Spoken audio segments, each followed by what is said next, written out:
बातमी आहे शक्तीपीठ महामार्गासंदर्भातली। हा शक्तीपीठाचा निर्णय रद्द करावा, अन्यथा शक्तीपीठ आणि भाजप सरकार विरोधात एल्गार पुकारला जाईल असा इशारा मार्क्सवादी कम्युनिस्ट पक्षाचे नेते अजित नवले यांनी दिलाय। सांगलीमध्ये मार्क्सवादी कम्युनिस्ट पक्षाच्या जिल्हास्तरीय अधिवेशन पार पडलं त्यावेळेला ते बोलत होते। शक्तीपीठाच्या विरोधात लढ्याचा संकल्पही यावेळी करण्यात आलाय।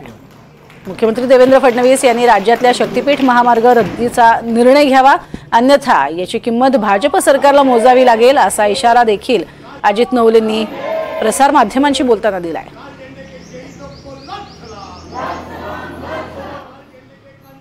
आज सांगली जिल्ह्यामध्ये मार्क्सवादी कम्युनिस्ट पक्षाच्या अधिवेशनाच्या निमित्तानं आम्ही या ठिकाणी एकत्र आलोय।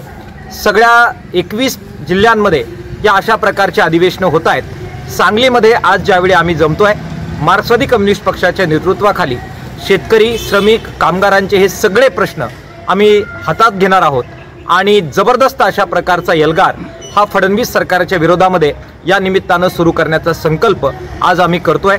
फडणवीस सरकारला आम्ही इशारा देतोय की त्यांनी तातडीने शेतकरी विरोधी जो शक्तीपीठचा प्रकल्प ते राबवू पाहतायत हा तातडीने स्थगित करावा। ग्राफिक्सच्या माध्यमातून पाहूयात नेमका शक्तीपीठ महामार्गाला विरोध का होतोय। महाराष्ट्राला आधीच 11 ते 12% वार्षिक अर्थसंकल्पातील रक्कम व्याजापोटी द्यावी लागतेय। शक्तीपीठामुळे राज्यावरती 86,000 कोटी रुपयांचं कर्ज होणार आहे। तर याआधी बनवण्यात आलेला समृद्धी महामार्ग 10,000 कोटी रुपयांनी नुकसानात गेलाय। त्या शक्तीपीठ महामार्गाची गरज ही 25 वर्षांनंतर लागणार आहे। शक्तीपीठ महामार्गामुळे अनेक बागायती जमिनी नष्ट होणार आहेत। ज्या भागातून शक्तीपीठ महामार्ग जाणार त्या भागाची भौगोलिक स्थिती बदलणार आहे। हे काही विरोध होण्यामागची कारणं आहेत आणि त्यामुळे हा विरोध सध्या आपल्याला पाहायला मिळतोय।